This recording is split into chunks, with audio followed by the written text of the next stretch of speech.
اساسي بمباراة اليوم. كرة لمحاولة مرور وانطلاق الآن. أهلاوية ملعوبة، خطر الكرة من وسام.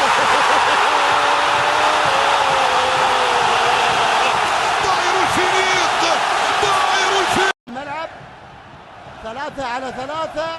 وسام أبو علي لعبها، الكرة عالية عرضية، عاشور في المرمى، حطها هدف ثاني في دفاع نادي العين. النادي الأهلي الآن يسجل الهدف الثاني عن طريق، لكن أتمنى أن تكون لخالد عيسى على تألقه وإبعاده من 3 إلى 4 أهداف محققة. والآن في كرة كانت للعين أصبحت ركلة جزاء بتصرف وأخطاء. المصيبة أنهم يصرون على الأخطاء. أفشة يتقدم وخالد عيسى، والكرة في المرمى تعلن تتويج الأهلي المصري بطلا للقارات الثلاث.